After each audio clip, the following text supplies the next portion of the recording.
Hello, and welcome to Based on Facts, where fiction and superstition meet logic and scientific facts on WELT 95.7 FM, broadcasting from the Allen County Public Library. My name is Chris Rex. On today's episode, we're going to be talking about the recent presidential debate between Hillary Clinton and Donald Trump. This just happened a couple days ago as of this recording, and it's kind of interesting. The debate was kind of set up in a way that was supposed to kind of tackle a lot of these major issues regarding the state of our country, the direction we need to go in. I guess they had used some data from some polls to figure out what kinds of questions Americans care the most about in order to give them some sort of direction to go in from that point. So it was kind of cool when we started to look at this and see how each of the candidates responded, because theoretically speaking, neither of them was provided with the transcript of the talk beforehand. So it was really supposed to be meant as a, literal live, on the spot, hey, you're being posed with this question, go ahead and answer it the best that you can. And the surprising thing is that Trump did exactly what I expected him to do, which is that he just showed up and just talked. Whereas Hillary actually had at least some notes written down on a piece of paper to help her remember to cover some of the important points that she would bring up in some of the questions that she would anticipate. And some people interpreted this as her having foreknowledge about the questions, that she already knew what kinds of questions she was going to be asked. And so she was able to draw up this, nice detailed sheet with all these different points and all of her different answers to all those different points. And just from a logistics perspective, if I was to try to take the core of each one of her answers and type them out and fit them all onto a sheet of paper, which I did try to do, by the way, you would have to make the font incredibly tiny. So tiny that there would be no way that person could see that font without having it directly in front of their face.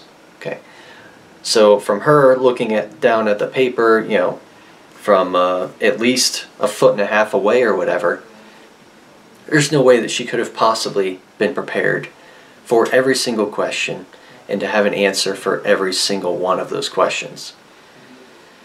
It just seems like a conspiracy theory from certain conservative individuals and organizations that are under the impression that the moderator, let me see what his name was, Lester Holt, that the moderator was actually for Clinton and was so closely tied to Clinton that he provided her with the questions beforehand. I just think that's insane to think about. Like, what compels you to think that that might have been the case? That's just crazy. From even a logistics perspective, like I just mentioned, or even from a practical perspective, because he actually asked her a number of difficult questions, in addition to the difficult questions he posed to Trump. And so I really didn't see any sort of favoritism per se that would indicate to me that he was entirely on Clinton's side and was just there to slam Trump. And even if, let's just say on the off chance that that was the case, that he was there to make Trump look ridiculous, that he was there to just pick on Trump the whole time. Let's say that that was the case. In those instances, you would have to claim that Trump failed at being able to make his points. Most people are not willing to admit that Trump failed at making any of his points throughout his entire debate. So the only way that they can admit, or the only way that they can propose that a conspiracy theory was in place, was if they admit that Trump did very, very poorly on his part of the debate. Because you can't have both. You can't have this claim that, oh, well, Trump did very poorly because he was targeted and attacked. You know, we had Hillary and Lester ganging up on him, causing him to, you know, lose focus and get flustered and see all these wrong things and lose his train of thought. You know, it's kind of hard to keep your train of thought when you have multiple people bombarding you. It's like, okay, well, if you want to assert that, then you have to realize that you're admitting that Trump did poorly during the debate. Because he did. Okay, and I went online here, went to a number of different websites to see what kinds of bias I was seeing, maybe some of the results I was seeing. Actually, let me pull up some of the results I calculated here. But it was really quite interesting just kind of looking at how some of these sites broke it down. Alright. Now obviously there were some sites that explicitly showed one end of the spectrum, you know, one side of the debate versus the other side of the debate. You had some that were strictly looking at Hillary's lies per se, and then you had others that were looking at strictly Trump's failures or something. Whereas you did see some websites tackling both parties, okay, and trying to piece out all of their different parts of their arguments, try to do all these different checks to all these different fact checks to verify everything they were trying to say or assert in their talk. And so it was very, very interesting. Just me in my position as you know, a researcher looking these things up online, because you see the entire spectrum. It really was quite incredible, and you start learning some things about some of these different online news outlets and what kinds of biases that they have. At least the writers at some of those different outlets have. So it was very interesting looking at that and realizing that some of the articles that you've been reading on some of these websites, you start to think, well, maybe I shouldn't be reading articles from some of these websites, because it's clear that some of these are really biased. You know, maybe they're really conservative or they're really liberal. And that's not good. I really, as much as I try to be as unbiased as possible, there are times that it appears that I'm biased. Because I am biased towards science, I am biased towards facts. But I don't consider that to be a bias so much as using good logic and reasoning skills and critical thinking skills. Because the only things that are certain are facts. Now, obviously that's questionable to some degree, but for the most part, the only certain things are facts. And so if you're looking at some of these news outlets online and seeing that some of them are looking at facts in a way that is dated or doesn't necessarily take into account the context. Okay, like as I was reading through some of these websites, I would see some points during the debate where Trump asserted something and his assertion was true as of the best information that he had at the time. Even though now we consider that to be a little outdated. Okay, like maybe he was using figures from 2014 as opposed to figures from 2015. Okay, and you know what? That happens sometimes. You know, and in those cases, what I did. Let me just explain what I did here. I actually went to a couple of these different websites that at least appeared to take an unbiased look at the two candidates and how they did during the debate, and try to give them a score, each candidate a score, based on how many truths they told versus how many falsehoods they told. Okay, so I kind of tallied them up. And there were some cases where you had a case like this, like maybe Trump said something that applied in 2014 but didn't necessarily apply to 2015.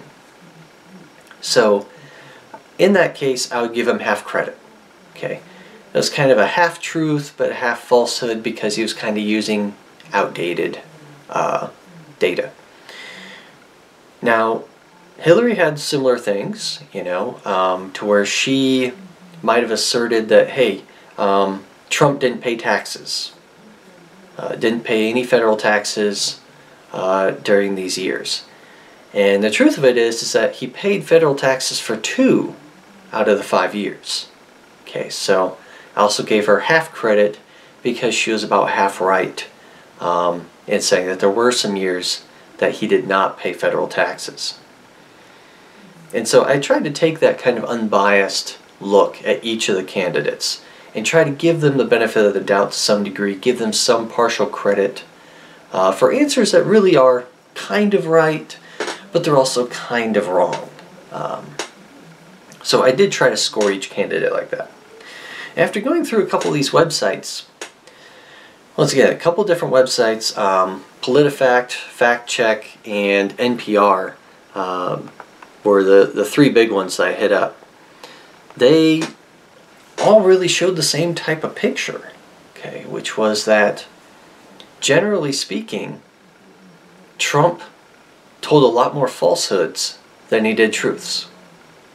And generally speaking, Hillary told a lot more truths than she did falsehoods.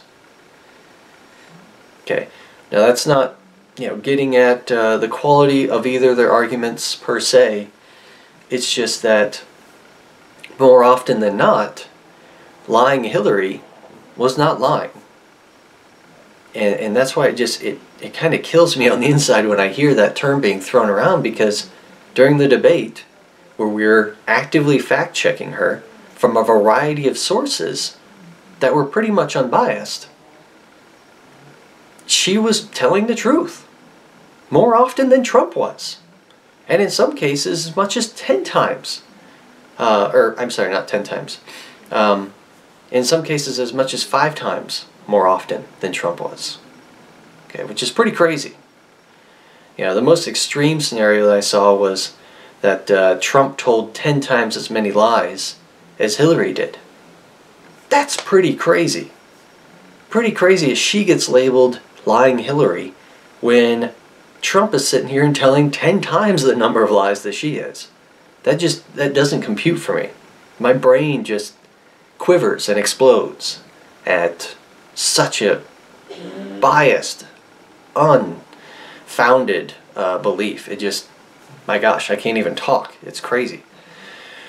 So I really enjoyed looking at these types of websites and seeing the types of things that each one of them was saying about some of the stuff that the candidates were saying.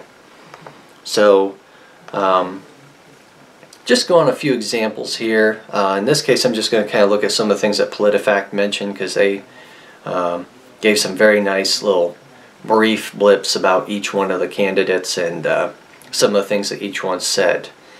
And, you know, just in general, as we were going through this debate, just noting some of the trends through the debate, I saw that during the first part of the debate, probably first half hour, Trump was just increasingly irritating Hillary. Just, man, he was just hammering away at her.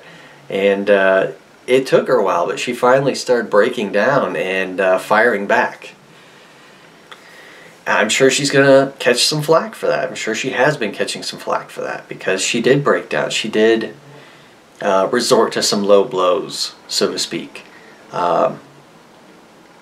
But I feel like she was kind of defending herself, that Trump was just so overbearing and just so nonstop in his assault that, yeah, she's going to fight back.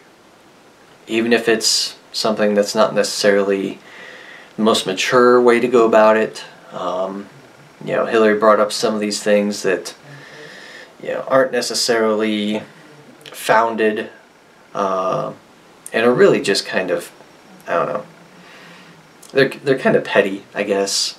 So she did do some, like I said, some pretty low blows, but honestly, Trump was just spouting crap out of his mouth the entire time, in my opinion. And even just going to see him here at the Coliseum, it was amazing to me how much he said. Yeah, at the War Memorial Coliseum here in town. It was amazing to me how much he said, but not really anything of meaning. He's like, hey, we're going to make America great. I'm like, hey, all right, awesome. How are you going to do that? He's like, well, we're going to build a wall. I'm like, okay. And we're going to bring back jobs. Okay. We're going to counter NAFTA. Okay. Anything else? We're going to decrease taxes for the middle class. Okay, good. We're getting somewhere now. Cool. We're going to undo Obamacare. All right. That's something. Okay. Keep going. And that's about the point that he dries up. I feel like I can sum up his entire argument, his entire discussion, his entire campaign into a few short sentences. And that's about it. Because getting details out of him is just incredibly difficult. Okay, and even getting him to answer questions sometimes is incredibly difficult. I was astounded to watch the skill in which he was unable to answer a question during that debate. You know, there's one point closer to the end, I believe, where Lester Holt was trying to ask him, so there was one point at which you said that Hillary Clinton did not have a presidential look to her. Would you care to explain that?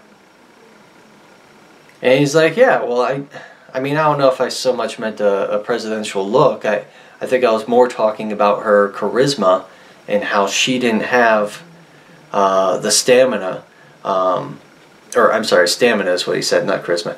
How she didn't have the stamina to be president. You know, that she would crack, like you've seen her crack here on the debate, and, you know, she wouldn't be able to handle the hot seat, so to speak. That astounded me, to be honest, because she put up with about 30 minutes of his bashings until she fired back. I think that's pretty good tolerance. Granted, not the best. Not the best. I'll give Trump that much credit. He is great at encouraging and inciting those emotional reactions from you. Never ceases to amaze me how much he can rile up a crowd and get that mob behavior coming out to where it's just pure raw emotion. And he's just getting everybody crazy about, oh, they took our jobs, and, you know, we need to build a wall, and we need money, and we need get rid of this stupid health insurance stuff. All I'm hearing is raw.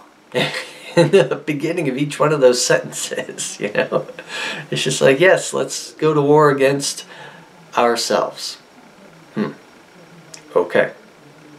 Let's go to war against ourselves. Last time we did that didn't work out so well. Maybe just my opinion, but the Civil War wasn't cool. And I feel like, to a certain degree, Trump is encouraging that.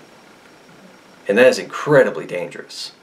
There's a fine line between encouraging change and doing so in a productive manner versus a destructive manner. So we have to think about how to get to progress without first having to battle each other over that progress.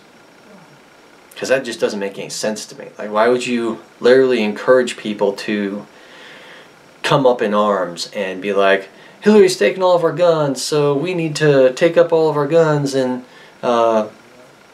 kill other people to assert that we can have guns? I don't understand that. That doesn't make any sense to me. You know, I understand that you want to keep guns. And Hillary, most of what Hillary was saying was honestly talking about making this whole system of getting guns to be kind of more universal, to kind of level out the rough edges, all right? Because right now, you don't always need to pass a background check to get a gun. You don't always need to be mentally sound and fit to have a gun, okay? Those types of things aren't made universal. They are certainly done on certain local levels, but it's not universal across the whole country and in all circumstances. Now, I don't necessarily approve of a waiting period. I think a waiting period is just stupid. Okay? waiting periods for anything are just unnecessary, in my opinion. But when we look at who should get guns, yes, it shouldn't be people with felonies. It shouldn't be people with, or at least certain types of felonies, I should clarify. I believe that there are some felonies that aren't really making you dangerous for guns. But felonies and mental illness are the two big ones I think really Hillary's trying to level out. Now, the other thing that she's doing is kind of a relic from Clinton, her husband, if I remember correctly, and that was the assault weapons ban. Okay. There was a point over a decade ago that Clinton, once again, if I'm remembering correctly here, that Clinton signed into effect the assault weapons ban, which banned weapons like AR-15s, AK-47s, and we ended up seeing that the overall effect on homicide rates by gun were completely unaffected. It had no impact. Homicides by gun continued to decrease at the same rate that they had been decreasing. There was no impact from that legislation. No effect at all. So you had all these people trying to enforce, all these cops trying to enforce this law, that ended up having no effect at all. So why are we trying to go back to that? I don't understand that. That's the one thing about, well, that's one of the things about Hillary's stuff that really bothered me.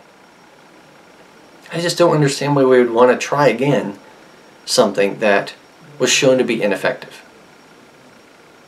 I don't know. That's kind of weird. Of course, that kind of brings up something that Trump was talking about during the debate, as far as a stop and frisk. Right? He was trying to assert that these policies that were enabled in New York actually decrease crime rates. Well, according to the data, it seems like it may have had an impact, but once again, kind of like with the assault weapons, it seems like crime rates have been decreasing the entire time anyway, with the exception of the past year or two. But overall, we're still much lower in our crime rates now than we were 20 years ago. So it's kind of hard to make this claim that crime is getting out of control like what Trump was trying to say. He was trying to say there are thousands of deaths. All these people died since Obama, and it's clearly somehow his fault because he's from, that's his hometown of Chicago, so that's clearly his fault. And you start to think about this, and you realize that Chicago has a ban on firearms. So if they have a ban on firearms, then how do they have so many firearm-related deaths? That doesn't make any sense, does it? How does that make sense?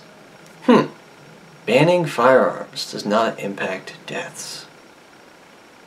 Fascinating.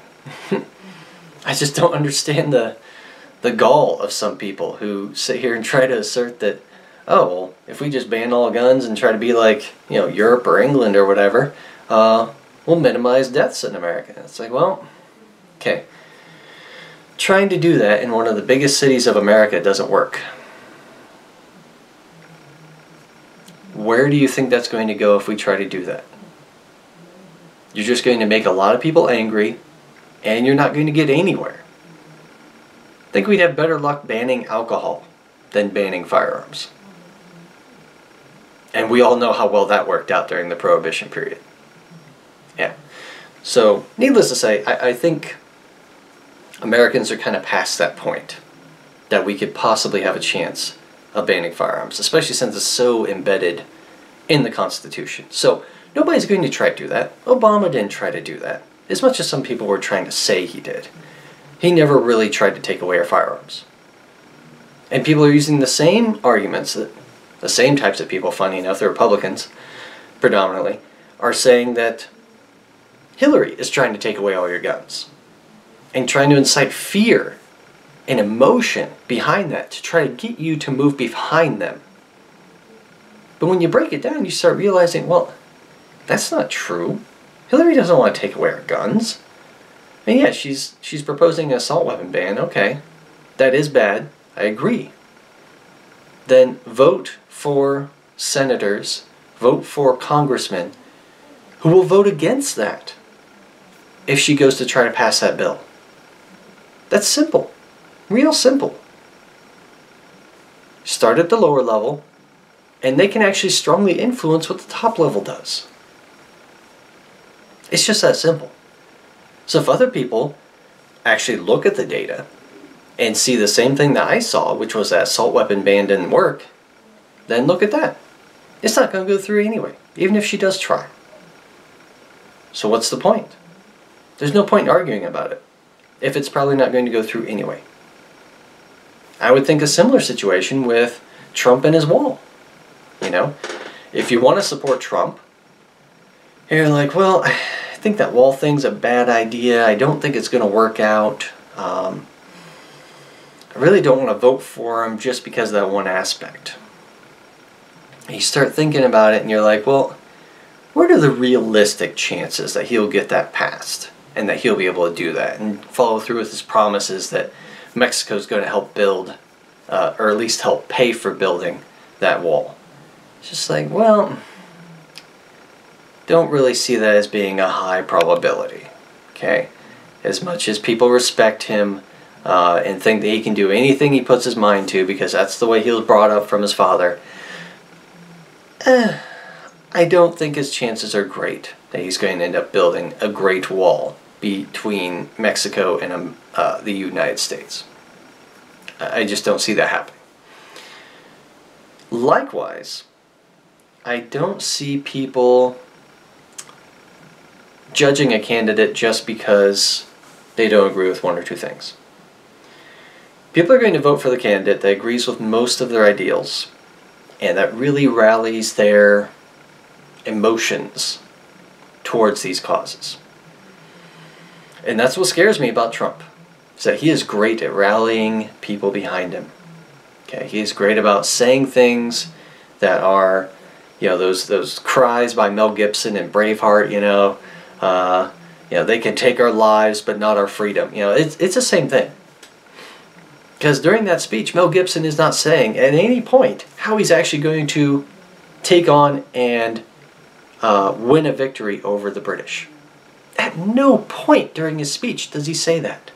It's a motivational speech, a motivational tool to incite morale, to increase the emotional load on people, to encourage them to do what he wants them to do, which is to charge against the British and lose their lives in a conflict that he feels, and many of them feel, are very worthwhile, which is the battle for freedom.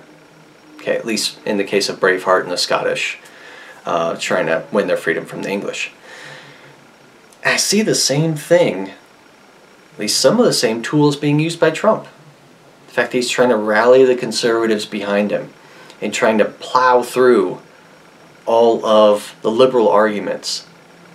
Not necessarily with actual weapons or strategy or facts, but just through pure morale. Alright, through pure emotion, just like slamming through all that stuff. That's wild to me, to think that that's an actual strategy to get elected as president. It actually encourages me to start running for office. And I am way too... Wow, yeah, that just... I don't think that'd work well for me. I think I am too outspoken and not quite political enough. I'm not very diplomatic in the ways I say things. But then again, Trump really isn't either. So with Trump running for office and making it all the way to the presidential election, that encourages me to do it myself. Just saying that he can do it, maybe I can do it. Of course, then, you know, I'd have the issue of everybody going back to all these radio shows and YouTubes and YouTube videos and going back and fact-checking all my stuff, you know, and some of which I just kind of throw out there and make it sound like I know what I'm talking about, right? And so people go back and dig through all that and see all the potentially racist or discriminatory remarks I make, and then say, hey, well, you said this back in 2016, so, you know, what are your thoughts on that? And I'd be like, I apologize. Sorry. I had like 5 viewers for these videos, so I kind of didn't care at the time. Whatever. Yeah, that's just kind of how I rolled with it. But then it comes back to bite you, and that type of thing is happening with Trump, but it's not slowing his momentum, so clearly it doesn't matter in his case. So maybe I should just run for president, right? Or something like that, right? Or I could at least bring some science to all this stuff, because this stuff is just unbelievable. And the thing that surprised me about the debate was that at no point, I mean, at one point global warming was brought up. And once again, Trump denied ever calling it a hoax, which turns out not to be the case. He has said it a number of times. One of those times he claimed it was a hoax. He claimed he was joking while saying that China was responsible for global warming hoax. But so I admit that was probably him joking, because he disses on China every single opportunity he gets. So I can see that point. But otherwise, he has said on a number of different occasions that global warming is a hoax, or somehow insinuated it as being a tool of people to make certain demographics rich and divert monies from the oil industry. So I really don't approve of that at all. At least Hillary knows and understands that global warming is a real thing. I love that. Really do. But they didn't touch on the topic of GMOs at all. I would have liked for them to touch on that, but once again, this first debate was really trying to cover the broad strokes. Okay, the important, what should be the important meat of the presidential election. So that's why you didn't see all this focus on, you know, as far as Clinton looking at Benghazi, as far as Trump looking at these rape charges that are all of a sudden coming out of nowhere. You know, looking at, we briefly mentioned it, but we really didn't talk a whole lot about Clinton's email stuff.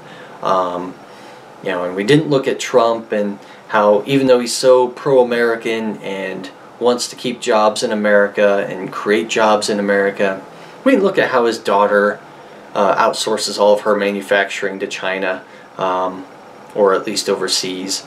You know, we tried not to focus on the little piddly stuff so much.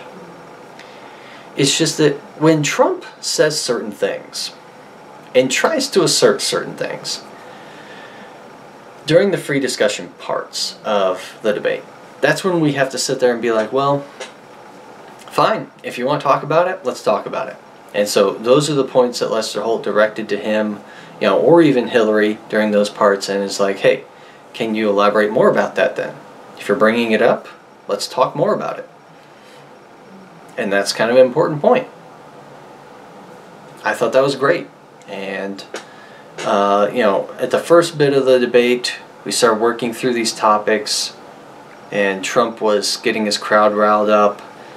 And finally, the crowd literally, you know, erupts in applause. And Lester has to stop and be like, all right, guys, listen, we're trying to have a debate here. It'd be great if you guys could not make any noise. Okay, just gonna slow down the debate. So let's just try to keep the audience participation down to a minimum. All right, that would be great. So what we do from there is we're able to try to continue the debate without worrying about the audience interrupting. But it just increased. And not only for Trump, Hillary started getting significant audience participation too. And honestly, by the end, I think the applause was greater for her than it was for Trump. I thought that was great. But then, of course, Trump insisted on having the last words just so he can tell us all to make America great again. Yeah, we know. We've heard it a number of times. Thank you for finishing that, Mel Gibson. So, to break down some of these points, gets us about time we actually try to talk about some of these things that they mentioned during the debate here. Now, obviously, they did mention China a few different times. I still don't understand the obsession with China, why Trump has such a predilection towards talking about China. I honestly think he's envious in a lot of ways of China and how they're doing, especially when it comes to the business and job markets, even though technologically speaking they are behind us. And in fact, they actually produce some of the most greenhouse gases per capita than any other nation. Let me see, a couple of points here I kind of wanted to cover. Just talking about taxes, because it is great that Trump is looking to cut taxes from the middle class. Right, that is great. Everybody loves tax cuts. The issue, and the point that he doesn't tend to emphasize, is that his tax cuts are also going to the most wealthy. And in fact, whereas his tax cuts for the middle class would only result in about a 1% increase in income, in take-home income. So if you make $50,000 a year, you'll get an extra $500 a year because of the tax cut. Okay, that's something. I definitely can figure out something to do with that $500. But, it's not substantial by any means. But if you look at his tax plan and look at how it relates to the highest income type people here in the U.S., you realize that, it's actually increasing their income by as much as about 6%. Okay. And when you make millions of dollars a year, 6% becomes pretty substantial. Okay. That becomes much greater than my income in a couple of years. Okay. So that's really kind of remarkable. And you start thinking about that and you're like, well, how can he do that? How can he cut taxes for basically everyone and still expect to be, leveling out at the end of the day as far as our income versus our expenses as a country? Like, how is that going to help us economically and help us pay off our huge national debt, in the trillions of dollars? How's that going to help that? And you start thinking about it and you're like, well, it's not in any way, shape, or form going to help that. But then, coupled with that, Trump is sitting here and trying to say, well, what we're going to do is we're going to cut taxes for businesses substantially. And okay, for big businesses, that's going to be pretty substantial. Small businesses, relatively speaking, excuse me, relatively speaking, small businesses, it's going to be even more substantial relative to how much they earn. So that's great. I like that aspect of encouraging small business. But really, cutting large business taxes, he's doing this under the impression that cutting their taxes, and thus cutting how much comes out of their pockets, is going to result in those added savings on the business end being distributed or trickled downward to all the peons or all the employees. That just hasn't been shown to work pretty much ever at all. Okay, and I know this firsthand, basically being an assistant manager at a shop, that never works. Okay, you don't see increased profit at the top end being distributed downward. They don't all of a sudden get all this money and be like, oh, well, we're just going to give everybody a raise from this point, and we'll move on from there. No, that never works. What they end up doing is they end up building on using that money to either just buy themselves a boat because they need a fourth boat, or if they are proactive and if they do want to invest that money back into the business, then what they'll do is they'll add on to the factory and hire a few more people in. And yeah, that's great. That will lower unemployment. But at the same time, it's not going to raise wages. And I think that's the problem that I have with his argument, is that he's like, yeah, well, we can just raise wages for everyone if we just get more money to the business. And that doesn't work like that. Okay, you don't see businesses raising wages for everyone when they start getting record profits. That doesn't happen. Hardly ever. What you do see is them adding on to the workforce and continuing to pay a small wage, a non-living wage in modern terms. Okay? And that's really what some of the focus of this debate was trying to get at that nested variable that is minimum wage. Okay? And looking at how that can really impact whether a person lives comfortably or has to struggle for each and every day of their life. Because that's quite a dichotomy. Okay? Looking at one end of the spectrum versus the other. And you start to realize, well, man, that's tough. Because Hillary's kind of wanting to do things that might actually increase the wages of people. It might help stop this increasing divide between the really wealthy and the really poor. Okay, because she's wanting to raise the minimum wage. I think that's great. I think that does need to happen. Absolutely. Because when the minimum wage just stagnates for umpteen years and it's still not even livable, with the increases every single year in everything, okay, just about everything. Luckily, gas prices are pretty nominal right now. I'm not going to gripe. But, you know, when you consider that tuition raises every year, rent raises every year, how can those continue to raise every year and yet nobody's getting paid more? That doesn't make any sense. Minimum wage is supposed to be the bare minimum, like for a teenager, okay, who's still going to high school. That's what minimum wage is really meant for. It's not meant to be a living wage of any kind. And even $7.25 is getting hard to be worth anything as pocket money. Okay, it's difficult. So even for those teenagers, that's pretty rough. We kind of need to bump that up.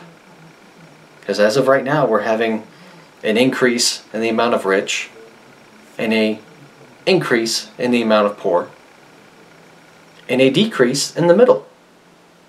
Everybody's just splaying out to one end or the other. It's becoming, instead of a normal distribution, which it should be, okay, should be a bell curve. That's how our population should look. Should have a lot of middle class, a few rich, and a few poor. But no, we're becoming very, very binomial, to where you have moderate amount of rich and a huge amount of poor, and very little amount of middle class. That's not cool. That's not the way that this is supposed to work. Okay, you're supposed to have people that are comfortable, that are living well, are happy, and can do the types of things that they need to do to survive in the modern economy, in modern globalization type of world. And that's what's great about some of Clinton's plans. Is that she is trying to narrow this divide between the really rich and really poor. Whereas Trump seems to be wanting to further that divide. Make the rich richer, the poor poorer. I don't understand that. I don't understand why people would do that. Also related to money, I mean, this was kind of a side topic. It really didn't have much to do with anything. I don't know why they went off on this tangent, but Hillary and Trump kind of went off talking about some of the things that Trump's father has done for him. Okay, Trump grew up very privileged and very rich. He was very fortunate in that respect. So his father was very powerful, had a lot of money, and was able to loan Trump some money to help get his own thing going. And what Trump said during the speech, during the debate, was that he received a very small loan from his dad. Okay. When I talk about a very small loan, I'm talking about $100. Okay, not even $100. When I talk about very small, I'm talking about $20. When I talk about a moderate loan, I'm talking about $100 or $200. When I talk about a large loan, I'm talking about $1,000. Okay? Or a couple $1,000s. Trump saying that he got a very small loan from his dad, very small to him, is $1 million. I will never see $1 million in my entire life, and that is considered very small to him. I don't understand that. That's kind of crazy to me. I wish I had a very small amount of money in my bank account. God, I'd be able to live comfortably the rest of my life. Quite literally. Because I like to consider myself actually decent with money. It's just I don't have much of an income right now. That's my big problem. But anyway, just as an aside, I thought that was kind of interesting that they went on that tangent there. And then there were some comments. Once again, I think these were kind of low blows on Clinton's part. She did go in and kind of poke at Trump in ways that illustrate how much of a ruthless businessman he can be. All right, and there were a couple times that we talked about cases where Trump had kind of screwed some people over, as far as some contractors. He tried to screw them over, refused to pay them even though they had done the service that he had tasked them to do. There's also a case where he was using discrimination basically when it came to accepting tenants into one of his housing complexes or apartment complexes. And unfortunately, that particular case didn't necessarily result in a conviction that said that Trump was at fault. They just ended up settling it out. So he basically agreed to give the tenants money and just leave it at that. You know, they didn't have to go through this long rigmarole trying to get at that Trump was wrong in doing this. He just ended up paying him off. Which, I'm wondering if that's just kind of his way of life. If he's just kind of used to paying people off. If that's just kind of something that's normal for him. I don't know. It's just kind of weird. But once again, I think that's kind of a side point and kind of a low blow for Clinton to do that. She also mentioned how he hasn't, I think I mentioned that before, how he hasn't paid federal taxes, but you know, he really did for a couple of those years. So, I don't know. Those types of things, like, he's trying to be a businessman, but there's definitely some indicators that he's a little shady about it. Okay, when he's discriminating against tenants, when he's not paying off contractors that did the job that he contracted them to do, that's a little shady. Okay.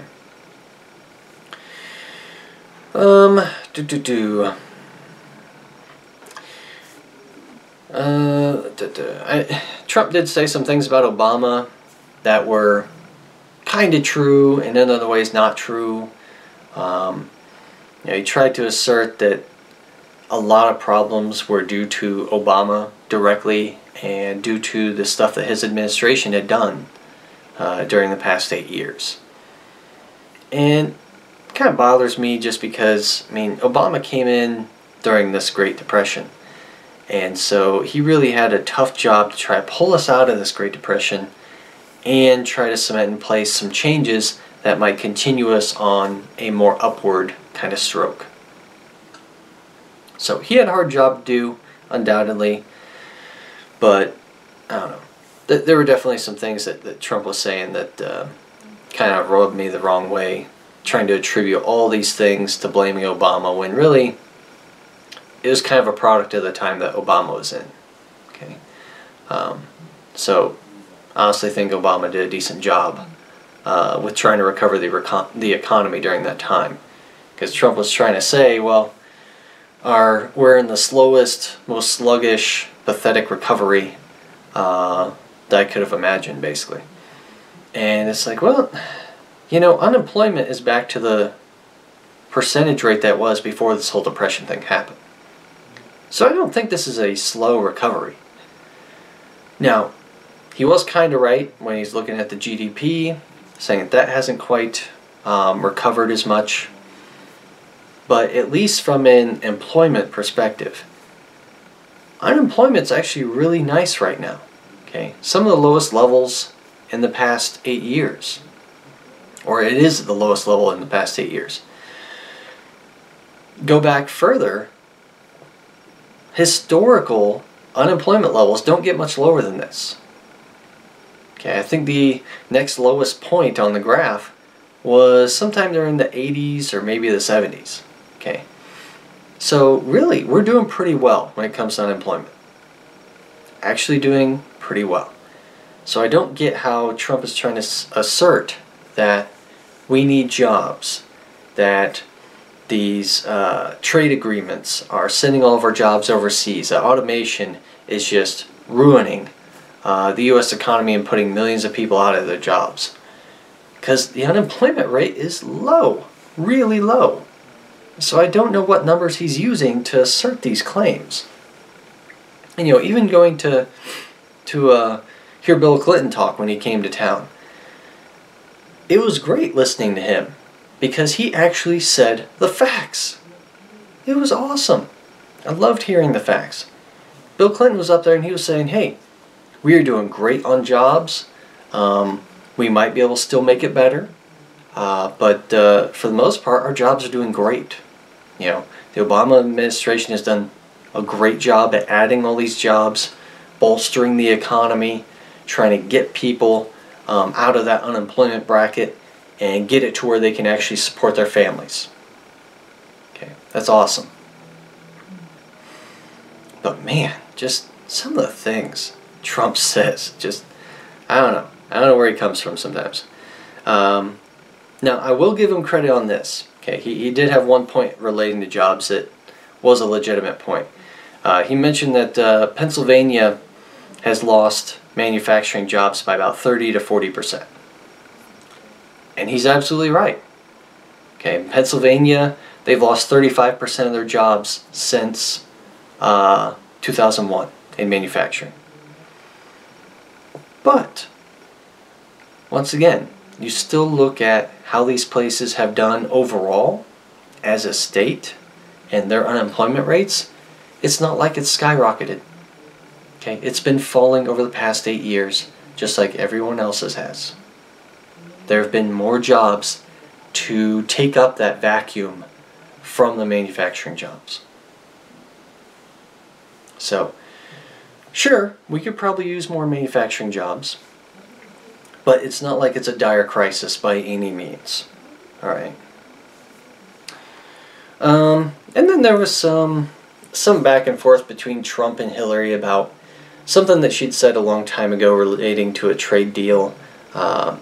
Most notably, we're talking about the Trans-Pacific Partnership, and how she had kind of referred to it as the gold standard in trade deals. And that's something that really requires a little bit of context, okay, because she was working on that deal, and while that deal was still being revised, you know, at the point that she had seen it, she thought it looked awesome, thought it was going to do all these great and wonderful things. So she went and talked about it as being the gold standard, because that's where it was at that point. But it was further revised before actually coming into fruition and going into effect. At that point, she starts looking at what it turned into in its final product form, and she's like, you know what? That didn't end up being as great as I thought it was going to be. There had been some changes made, and there were some issues with some of the implementation, and she really didn't like it anymore at that point. So immediately she was like, you know what? No, this is not as good as I thought it was going to be. Sorry about that. And so Trump was just riding her on that, and a lot of the Trump supporters do that too. I saw a number of the more biased websites online sitting here talking about how, oh yeah, Hillary said this was the gold standard. She knew it was going to be the best thing ever, and then all of a sudden it turned out not to be. And she's just going to continue lying as if she had never said it was a bad deal. But she did say it was a bad deal. Okay, she did say that. After it went into effect and after she saw what it became, that's when she knew it was a bad deal. So you kind of need to know and understand that context before trying to rip her apart on that trade deal.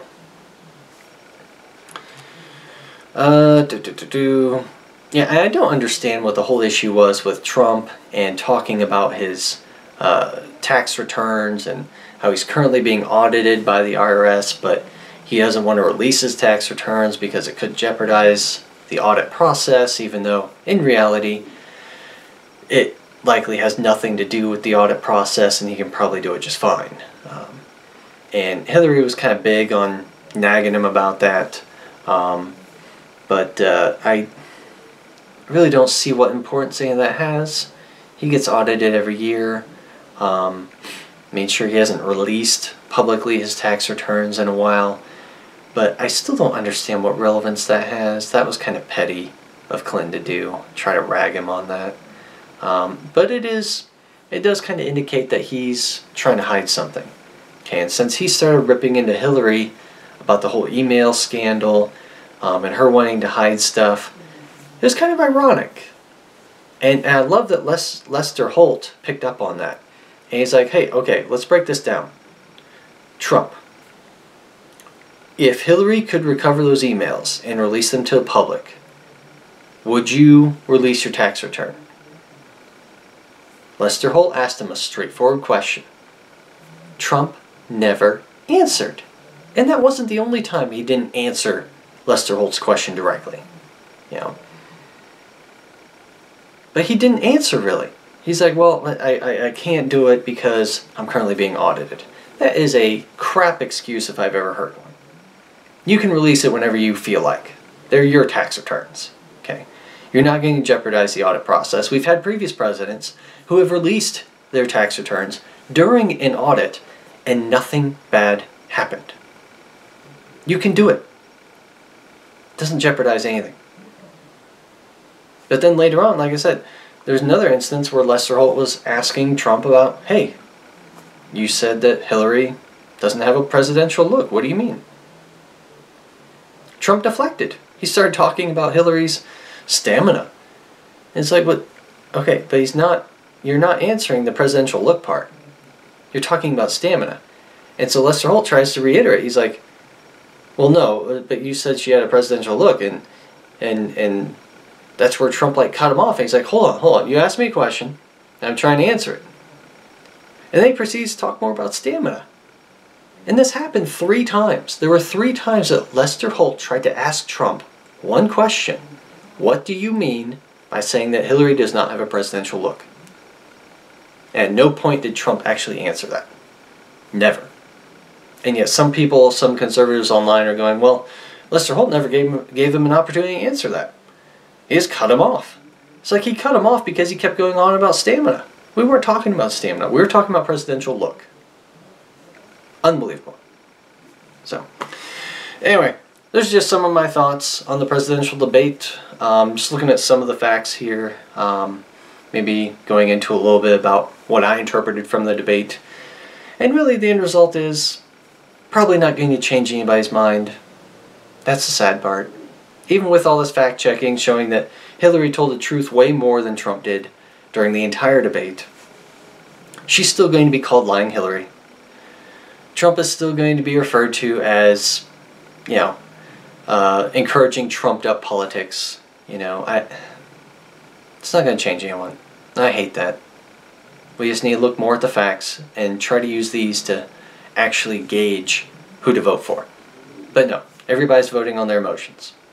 I can see areas where Hillary is weak. I can see areas where Trump is weak. And right now I see a lot more areas in the Trump section than I do being weak than I do in the Clinton section. So, guess who I'm voting for, right?